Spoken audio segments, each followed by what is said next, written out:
This is the end of the Skywalker saga. And it's not just the end of one movie or 3 movies, it's the end of 9 movies. And the challenge of this movie has been making sure that this feels as big as it is, that it is as intimate and emotional and moving as it can possibly be, almost despite the scope and scale. Lando, you did it! You did it! I mean, it's Star Wars, so there's always some fantastic space battle. Yeah. The fundamental aesthetics of Star Wars are baked into what George created back in the 70s. Help me, Obi-Wan Kenobi. You're my only hope. The rebellion is organic, it's humanist, it's people. It's used, it's got rust, it's got dust. It's full of the life in this galaxy. You would do anything for those characters. That's it! Right! Oh, put it off! Put it off! Like Han Solo or Chewie or Princess Leia. The Falcon is, you know, it's a real character in these movies. What a piece of junk. She may not look like much, but she's got it where it counts. We always look back to the original trilogy. You know, those guys got it right. Punch it! The way it moves, what it can do, and just how heroic it is. Turn her around! I'm gonna put all power in the French shield! You're gonna attack them? We wanted everyone to fall in love again with Millennium Falcon. How fast it is, how agile it is, even though it's actually quite a big ship. It's the fastest hunk of junk in the galaxy, and we wanted to show that. My first day on set was in the Millennium Falcon. There was just an energy to it. JJ just screaming all sorts of stuff at me to do this and do that. Lightning! 3, 2, 1! Oh! I know! We're starting off with the Falcon chasing the movie. It flies to this ice planet with these tunnels inside it, and it's not just a flat plane, it's a 3D grid of tunnels. So the Falcon could fly through a tunnel and then go up and then round upside down the other way, which just makes it a lot more fun. Poe, he's like, I can fly anything, but the Millennium Falcon is a very specific hunk of junk. It's a complex piece of machinery, it's very old, and it is very fast. Sorry, I'm sorry, I know! It's very chaotic in the Millennium Falcon cockpit, and things are cracking, and the whole ship seems to be falling apart. How thick do you think that ice wall is? So one of the moves that Poe pulls is what we call light speed skipping. He can just blip the light speed, so we go into light speed and come out again. He's trying to evade the TIE fighters chasing him. So they end up crashing into huge spikes or end up in a city that's upside down. Or in the end, there's this huge fog monster that comes up through the clouds. The fog monster is a huge monster. This is a Millennium Falcon, so you see the size of the arm. The length of the arm is 1,400 feet. Our challenge was to feel nice fine detail all over the skin surfaces. Veins, pores, wrinkles, and also we introduced some interesting patterns of the skin from Jabba the Hutt. It's very unique style. It's definitely a nice addition to the Star Wars monster universe. Han was all over sort of, don't get a scratch on my precious ship, but this thing gets beaten up, that's for sure. I need a fire through here! I need another one at the back! Go! Go! It's on fire! So this is the main resistance base. This is the Falcon landing area. We have Poe's X-Wing. This is a full 100% X-Wing, completely built, kitted out, lights on the inside. Well, these ships, they're so out of date. But, we do what we can with the ship. Because I'm Joe Domingo, and I can fix anything. In 8, Joe Domingo was Poe Dameron's squire, where he would, take his helmet from him when he landed, and his gloves, and then he'd give them to him when he took off. And the idea was that he was going to explode in the huge explosion, but he didn't. So he's back now. I gotta replace the whole panel. Well, then replace the whole panel. It's gonna be this piece alone is like 75 spacecrafts. Well, we don't got that. I know. So what am I supposed to do? You're gonna have to figure it out, Joe. That's why you're the best. I got junk tools and... That's why I got you on my X-Wing. Domingo lives forever. So this is the first full-size Y-Wing that's been made in Star Wars since 1976 for Star Wars. This is an update to that version, which was obviously a Colin Cantwell model, Joe Johnston design. I wanted to go back to the inspiration of the Ralph McQuarrie more rocket ship feeling ones that he did, that was part Colin Cantwell and part Ralph. And so, again, it's more retro, it's sleeker, it's more rounded off. New nacelle, it's much longer. It's fully dressed and working in there, so that head will come off for the VFX shots, so we can shoot the pilot in there on a gimbal moving. How many times have we watched those movies where you're watching some big battle and you're watching them touch all the buttons and doing all the things and shooting? And it was so fun to actually get to be in one of those scenes. I wanted everyone I knew to like be watching, going, okay, I'm doing this. I'm in the spaceship right now. Okay. Because we can't afford to build all these ships full size, what we have done is we have added what they did in episode 4. They only built, I think, 1 or 2 X-wings and a half a Y-wing, and all the rest of the ships were literally card cutouts, where they literally are paintings on flats. And so we've added a B-wing, which is essentially a scenic painting, but when you come back far enough, it looks like a full-size ship. So as long as we're always looking this way, no one's ever gonna know. As the End-of-8 left the Resistance, in kind of pieces, they've set up camp quickly with what they've been able to resource and access. And so the challenge for the designers and for JJ was to create an environment that has the extreme circumstances of Episode 9, but also has a bit of the soul of Star Wars in it. We needed some kind of focal point or centerpiece to our Resistance base that would make it a place that had an important role in the story. And the production designer, Kevin Jenkins, came up with the idea of using the blockade runner. The blockade runner is the first ship that you ever see in Star Wars, the ship that is running from the Imperial Star Destroyer. The beginning of that research process was to look back at the original film, was to look at photographs of the original ILM model. We tried to be as authentic as we could and to pull all the strands together. So it was finding the right level of detail that still felt like a model kit, that still made it feel like the original enough and have the fun of the original, but look good at that full scale. It's going to be incredible. I do remember vividly JJ saying it'd be so cool to be able to have a meeting like under a ship, and that tactile feeling of touching the ship and that feeling it brings you back to from the original movies of like Luke and Han walking underneath it and tapping the wing or whatever, so it feels very lived in and very, very believable. I have to admit, I think that may be one of the biggest spaceships ever built for a movie. The reason it looks real is because it's part of our concept for the look of the film, that they look real and not futuristic. The galaxy that we created in Star Wars and are continuing with Empire is one of real mechanical apparatus that functions, and it should appear to work in the context that we know it as an audience. The blockade runner is significantly larger than even our largest stage. So what we did was build the first half of the ship, and then to give the illusion that there was more of it, we made a cutout that was then scenic painted to look like the rest of the ship going back in perspective.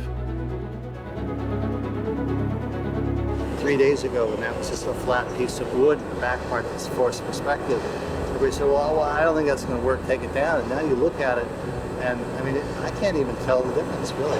It's added 120 feet over 6 inches.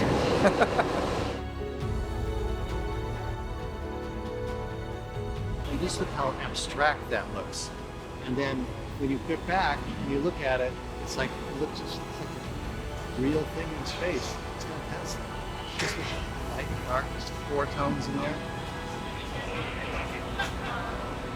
It's a lost art. Lost art. Just the engineering inside of these ships, it's just crazy. Especially when you talk about these ships being built largely from wood. I was just blown away by the scope, the scale, the size, the magnitude, and all the craftsmen, the people who worked on this. We've basically got background experts, sort of rope access experts on the ship. So my job here is kind of placing them, putting the lines in, and then occasionally they've got me doing a little bit of abseiling for the camera. The structure of the ship itself is basically steel and scaffolding covered with plywood and fiberglass, and then painted to look old and aged. Putting the age on the ship. So, yeah, using horrible things that smell a lot. About 3 weeks. Just all over it, the machinery getting up there, the high bits, the low bits. He's done all this fine work. He is the star of the show. It's just embarrassed me massively now. We're making a smaller size cockpit in there, so we can get actors in there. So what I would love you to do is start here, kind of move across. You can be playing some of the switches. Got it. Magical. I feel like I'm still asleep, like I'm dreaming. It's crazy when you walk in here. It's another planet, another world. It's it's a big kiss toy basically. That's how I feel. Pretty much. It's just the greatest thing in the world. It's like they've built a Disneyland for me that you share only with a few hundred people. The might of the final order will soon be ready. We had this crazy idea for the end sequence. This whole thing with the Star Destroyers. There were a million questions about design, what it would look like. We started with a Star Destroyer asset, which was built for Rogue One. So this is the original Rogue One Star Destroyer, and then we put massive plasma gun here. The number of the parts we used for only this area, it's about half size of the entire ship. These Star Destroyers literally emerge from the ground, almost like the dead emerging from a cemetery. We pictured it being outside in the sunlight. What JJ was kind of more preferring was something that would be a little bit darker, a little bit more evil. So we changed the palette to more grays and blues, punctuating that with moments of lightning. The big challenge was trying to come up with something that gives the scale of the shot, really kind of like capturing that feeling that the Empire has just created something that's insurmountable and evil. Send a ship to a world they know. Let it burn. The final order begins. Currently, we have the pyrotechnicians and the model makers loading the planet with explosives so that we can blow it to smithereens. This stage is where George moved after the first movie and, produced The Empire Strikes Back and Return of the Jedi. And a lot of the visual effects were shot on this stage. We used to be model makers at Industrial Light and Magic before this, so this is a full circle. ILM and the model makers coming together once again. That's the bright flashes that poke through. And then these are all fire mortars here. And they start actually, we'll let them cook for 1/10 of a second, which is like huge in the shot. A little bit of an homage to the sort of Star Wars world and the way that they would have blown it up. It's got that fantastic organic quality of just being a little beyond your total control. So it's a half planet. We've done a bunch of tests. The sleeve, the black sleeve that's there, that's actually there so that as the pyro explodes, because it's only a half sphere, that anything that kind of goes in the wrong direction will get sent back upwards, and so it won't be seen on camera. We're shooting it up to lose the gravity, so that thing will explode and come down. Roger Guyette came to us. He wanted to see something in a planet explosion that hadn't been seen before. He wanted it real, where the planet heats up from the inside and blows itself apart. And don't look away, because that thing is going to go in, how long, Jeff? 8,000 or 800? About 12 100s, yeah. 12 100ths of a second. It will explode.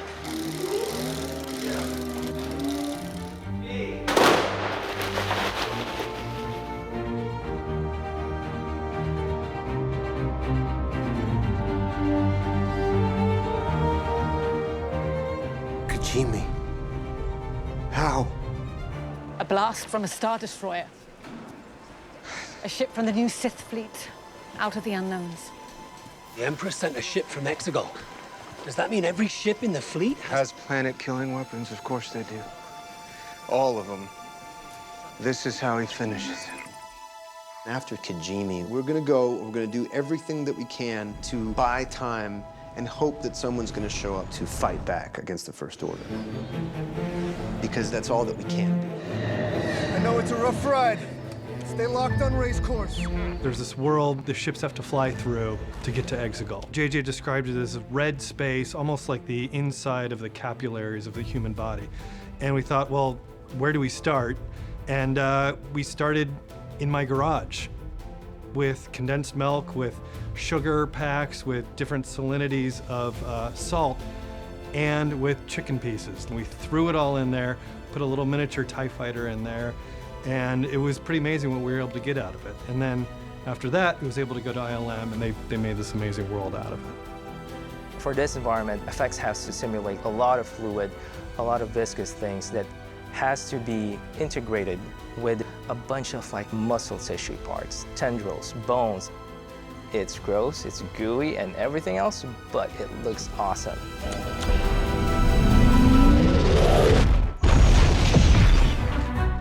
The small band of rebel pilots are showing up on Exegol for the first time. You know, and they don't really know what to expect. Look at that fleet. So immediately just boom, boom, boom, they start firing. Damn it! Just get this view of the whole armada. Kind of wanted to create this moment where you got a sense that they're up against these ridiculous odds. I mean, like, there's just no way they're going to win this one. Welcome to Exegol! You can't have the world be overwhelming in so much that you lose the scope of the shots. And it started with the art department coming up with looks, and then we would start to realize that look. A lot of it comes down to composition and clarity. How much detail, how bright is everything, how much atmosphere is there? You know, these are all really important things that allow you to compose a shot and be able to see what's happening.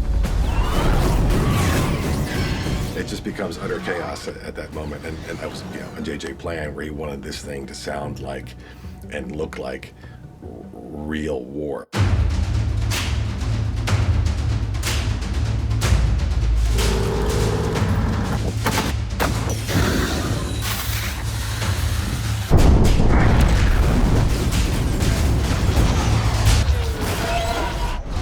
There's all the classic Star Wars ships that we were using classic sounds. We also have some nouveau versions of those sounds.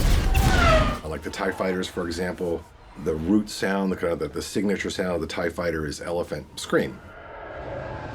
And that's what gives it that sort of roar as it goes by. It's a Ben Burt special. That's one of my favorite all-time Star Wars sounds.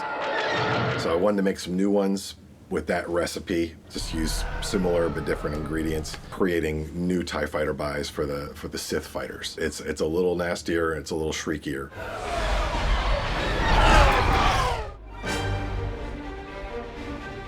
JJ had this idea that they would do a ground assault. It was kind of like a First World War attack, where they'd be riding on these oarback creatures that we basically created for the movie, but we have horse stand-ins. So we built this deck of a Star Destroyer in Cardington and this immense hangar that they had there.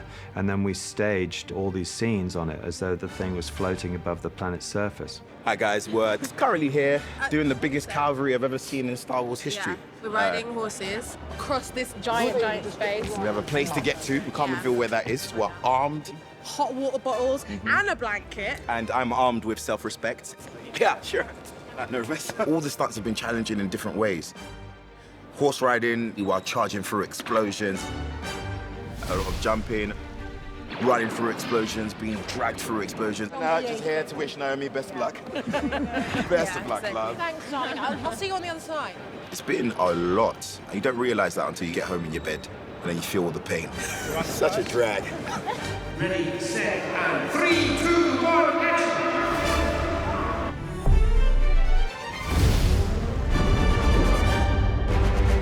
Like, I don't even know what, I felt that. Yes, I felt it. Woo! Let's go again.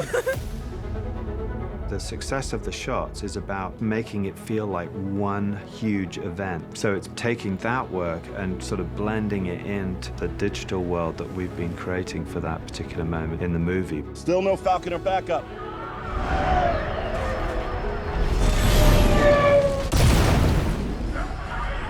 Their numbers have dwindled. They have almost nowhere left to go. And so they're really sort of in extremis. This is the end. This is the very end. I'm sorry. He doesn't know what to do. He feels completely lost. There's just too many of them. But there are more of us, Poe. There are more of us. That moment where they all arrive, Poe looks up and he sees this immense fleet. Kind of reminded me of that sort of Dunkirk idea that everyone in the galaxy comes together to try and take down the First Order and the Sith. The blockade runner will be there and X-Wings, but along with that, we've thrown in just about any ship we could find. We've got the Naboo Starfighter from the Phantom Menace. We've got the Ghost from Rebels, the Star Tours ship, Medical Frigate from Empire Strikes Back, the U-Wing from Rogue One, the Resistance Bomber from Last Jedi. This ship is a Mandalorian ship that goes all the way back to the Clone Wars episodes. 3 of the aces from Star Wars Resistance. You might notice a quad jumper from Force Awakens. Very similar to the approach that we took with the X-Wing, where we looked at early McQuarrie drawings. We designed a new B-Wing. It's kind of slicker, a little thinner, lighter, but taking inspiration from Joe Johnston. He designed a lot of great early B-Wing designs that eventually made it to what you see in Return of the Jedi. We've also upgraded the Y-Wing, the A-Wing. So initially we thought our library was going to be big enough to include all these ships that we were going to need. But we soon realized when JJ said thousands of ships, we needed to go back to the drawing board and design a lot of ships, about 55 new ships that we had never seen before. Just going through the alphabet, we didn't have a D-Wing, so Steven Zavala designed us a D-Wing.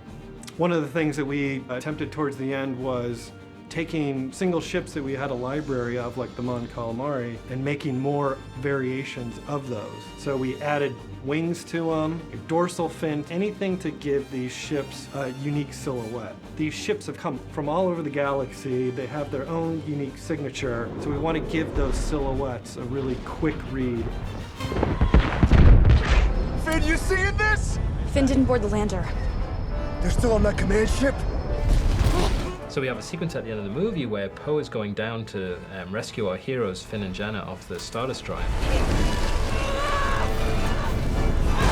And we wanted to bring Lando back into it, you know, because the Falcon is his ship originally. I'm going to get him! So we bring the Falcon in over the top of Poe. Trust me, I'm fast! Not as fast as this ship. And he does a great move. Hold on, Chewie!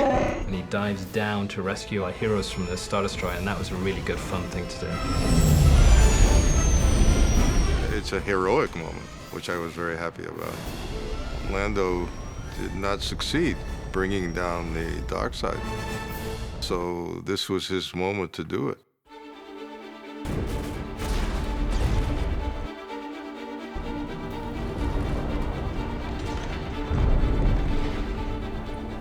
It's just jaw-dropping when you see the level of detail. The sheer scale and size is absolutely amazing. JJ wanted thousands of Star Destroyers falling from the sky, which of course made everybody extremely nervous. But that's what you basically see for the end, all these ships falling from the sky. Ultimately, when the Resistance gets the upper hand and they realize that they can start taking out these guns, the Sith Star Destroyers just start falling out of the sky, and we see large chunks of burning wreckage. We put very small details into each chunk, you know, living spaces and then pill-shaped lights, machine rooms, and also famous tractor beam controller here. The work that we've achieved, at least on this film, was possible because of work that people like Moss and other folks had done on previous shows, because now we have a large library of data and of Star Wars designed elements from over the years that we've been able to move around and then quickly populate the scenes with.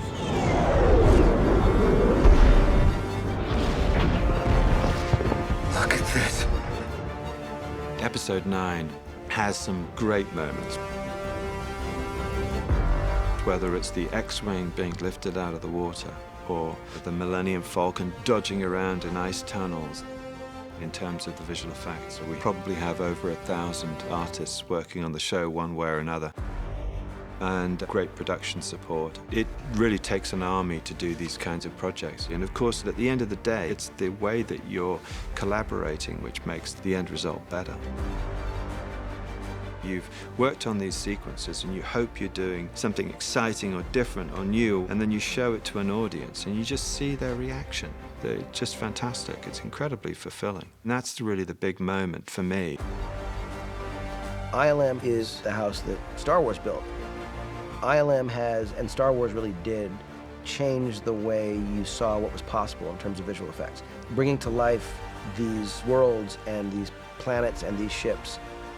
Every time they do a project, they solve a new problem and they keep getting better. Often they do such a great job that what they're doing is invisible, that you don't realize that set is extended. You don't realize that that thing wasn't there or that that puppeteer was removed. So I'm grateful for the chance to get to work with them in this final battle. We did it! We did it!